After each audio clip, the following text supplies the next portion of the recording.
Hi, here's a lesson in how I play my song Spirit in a Bottle. I'm going to show you how I do it in the YouTube video.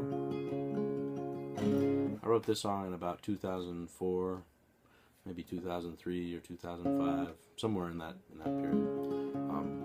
YouTube video comes from 2006, and in that video I've got a capo on the 4th fret, and it's made up of just your basic chords in the key of A major. You've got an A chord there, you've got a B minor bar at the 2nd fret, you got a C sharp minor, you've got a D, you've got an E, and you've got an F sharp minor. So these bar chords, this is that B minor shape. It's like an A minor that you slide up to there, and then that F sharp minor, it's like this E minor bar chord that you bring up to there. So those are the 6 chords you're most likely to want to use if you're playing or writing in the key of A on a guitar, using your open chord shapes. Although 3 of those are not open chords. But if you're playing in this area, those are good chords to use. So in the video, I start. Well, for one thing that might confuse you if you've tried to figure this out from the video is that my fingers look like this. So I most often will actually play an A chord like this. Most people use 3 fingers, or they might bar it. At some point I started playing my A chords this way. I flattened out my 2nd finger on the 4th and 3rd strings, and I used my 3rd finger to get the 2nd string. And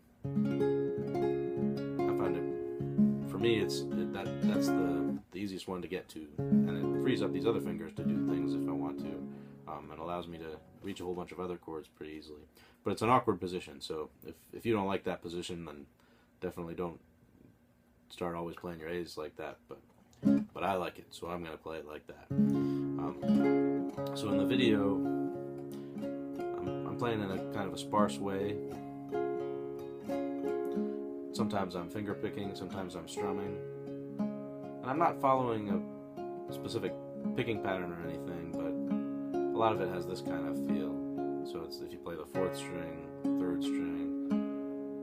I'm sorry, let me start that again. If you play the 5th string, 3rd string, 4th string, 2nd string.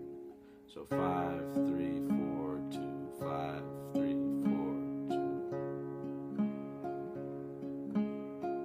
2. So you could do something like that. Probably change the bass notes depending on the chord you're on. Like if you're on this F sharp minor, you hit the 6th string instead of the 5th string. And there's a chord sheet there you can follow along with, but for the intro of the song, I played through the first 4 chords once. So it's A,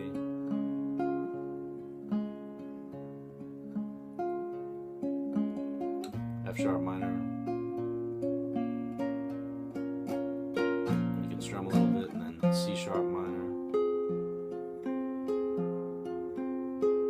and then E, or maybe E7. I think sometimes I play that as an E7, sometimes as an E.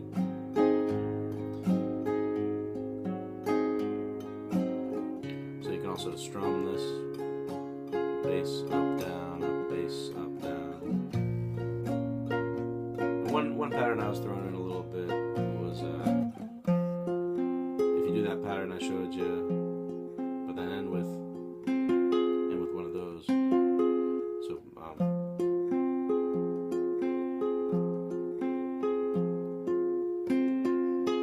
so you do the whole pattern 3 times, and then on the 4th time it starts with the same 2 notes, but then you end with a triplet on the 4th, 3rd, and 2nd strings, like that. So you can do it that way if you want. But anyway, let's see what else I do here. So some would say the bottle's half empty, but I say my stomach's half full. Some would say I drank the day away, but I say I've got the night still. Do a lot of this strumming, just kind of putting my fingers together and using the back of my thumbnail and the back of these nails. Just kind of gently bring them over the the strings. And another bottle in the cabinet will give me another thrill. You might say that drinking won't cure me, but I'm quite sure it will. And the spirit in the bottle is sure to serve his master. Okay, so that's one place where I might not play the chords the way you're familiar with them. So in the chorus I do A, and then F sharp minor, and then I do a B minor, and I walk up. So I move from this chord to this 4th fret of the 5th string, and then maybe hit that 3rd string again on your way up, or you could hit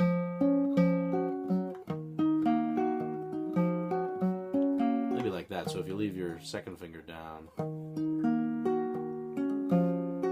so you hit that new bass note, and then hit that note, and then you end up here. So this is a D chord. It's a C-shaped D chord. So if you play a C chord, turn it into a bar by using these fingers and bringing it up like that. If you play it here at the 2nd fret, you have this C-shaped D chord.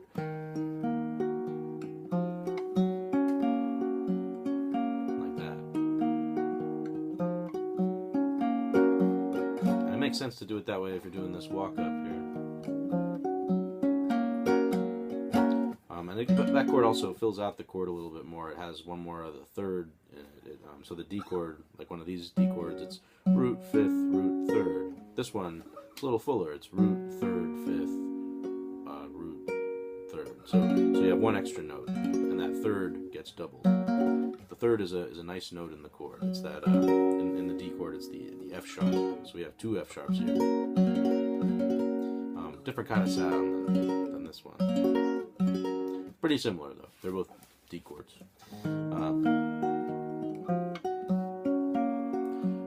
So we do that in the chorus. The spirit in the bottle is sure to serve his master.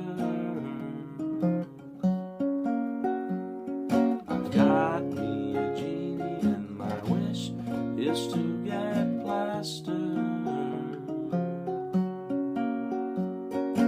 I don't need society, and I don't need sobriety, when that spirit in the bottle sets me free. So at that point I do some kind of James Taylor-y thing, like James Taylor's always doing those suspended chords with this finger picking and these hammer-on pull-off things. So I'll show you a James Taylor kind of thing. Sets me free. I think I do that. So if you play the actually, so this is one place where this fingering is going to be useful. This fingering that I said I like. If you're doing it that way, then you can use your little finger to play that 3rd fret of the 2nd string, and then pull off, and then hammer on. And if you can pull off and hit that new bass note at the same time, that 4th fret, 4th string, and then 3rd string, and then open 5th string with the open 2nd string, and hammer on. So if you're not using this fingering, you can do it as a slide instead. So slide your little finger back, or if you're using this fingering, a lot of people like to play it like this. That fingering works as a pull-off as well.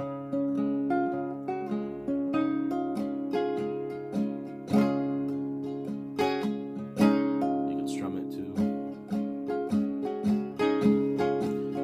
But the idea is that you're doing some kind of noodling with that those suspended notes on the 2nd string. So let's see the next verse. next verse should be the same as the first verse, I think. I'd recommend getting a little more intense at this point. The first one, you can kind of sing it casually, kind of with like a joking smirk, and then in this one, get a little more emotional with it. Some would say that I am the slave, and the bottle owns me. Some say it's gonna take me to my grave. Some say it'll drown me in the sea. But me, I know much better. It's the liquor that keeps me alive.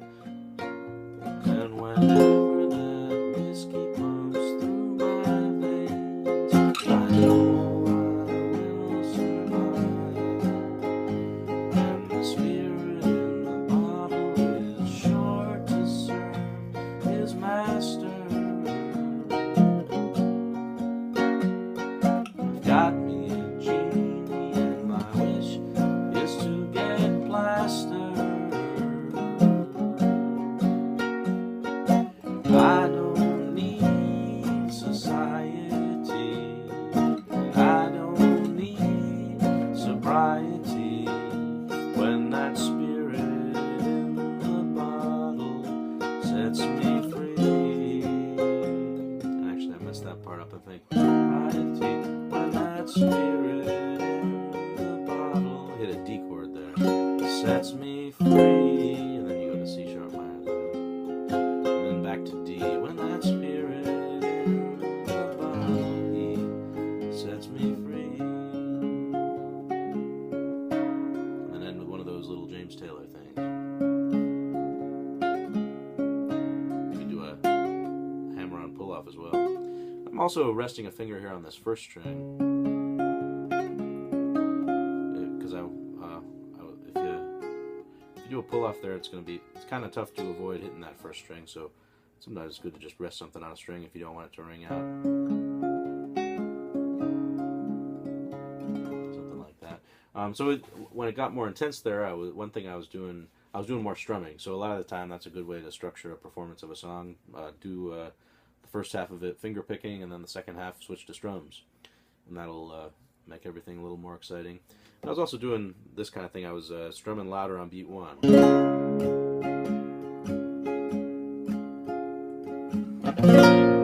So for beat 1, give it a big loud strum, and everything else just kind of stroke it a little bit there. And I think usually I play E and then E7, so it's usually E then E7, taking you back to A. What else here? If you want to write a song in the key of A, I'd recommend taking these 6 chords and just putting them in any order. It's a good exercise, and I can't tell you why I decided to play the song in this key and capo it here. If I were thinking things through, I mean, it's kind of a low key for me. I think it works for me in this key, but I could have just as easily just gone up to the key of D, and then I wouldn't need the capo. Not that I would need the capo anyway. I could do all that without a capo, but I like to use the capo. But you could do like a D. What's the second chord in the song? B minor. Like you could do the whole thing down here without a capo, and then it goes to F sharp minor, and then A. Like you could play the whole thing down there with no capo, and it would sit in about the same vocal register, not too different. So I don't know why I did it in this key. I think my guess is that I probably just didn't really think about it that much, and I happened to write the song in the key of A, and I happened to think, oh, here's a good place for the capo. Sometimes we can overthink things. What else should I say about this? A lot of people have told me they like this song, so if you're one of those people, thanks. I'm glad you like it. What else? Yeah, I like. I guess when you do the, I think my favorite part in the music is when it goes from the B minor to the D. A lot of songs